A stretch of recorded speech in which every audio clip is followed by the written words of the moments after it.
महाराष्ट्र में सियासत तेज है। असली एनसीपी को लेकर अजीत पवार गुट और शरद पवार गुट में लड़ाई अभी भी जारी है।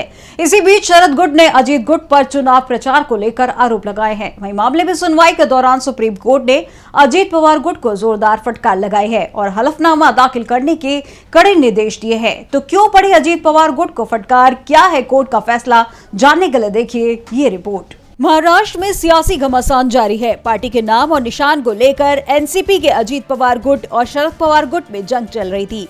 अब नया टकराव सामने आया है। शरद गुट ने अजीत गुट की सुप्रीम कोर्ट में शिकायत की है कि शरद पवार की तरफ से वरिष्ठ वकील अभिषेक मनु सिंघवी ने अजीत पवार की एनसीपी पर घड़ी के निशान और शरद पवार के चेहरे का उपयोग करके लोगों को गुमराह करने के आरोप लगाए थे। सिंघवी ने इसे जनता के साथ धोखा करार देते हुए पार्टी की रणनीति पर सवाल उठाए थे।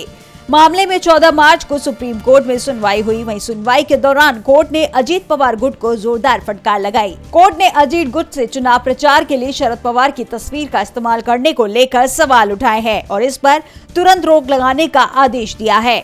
सुप्रीम कोर्ट की पीठ ने अजीत पवार से कहा कि वह किसी भी भ्रम से बचने के लिए दूसरा चुनाव चिन्ह लेने पर विचार करे। सर्वोच्च न्यायालय ने अजीत पवार गुट से कहा कि पार्टी को हलफनामा देना चाहिए कि वह अपने सदस्यों को शरद पवार की तस्वीर का इस्तेमाल करने से रोकेगी। सुनवाई के दौरान जस्टिस सूर्यकांत और के की पीठ विश्वनाथन ने पार्टी की रणनीति पर टिप्पणी करते हुए कहा कि जब चुनाव आता है तो आपको उनके चेहरे की जरूरत होती है और जब आप चुनाव जीत जाते हैं तो आप पार्टी छोड़ देते हैं। मामले में अगली सुनवाई 19 मार्च को होगी।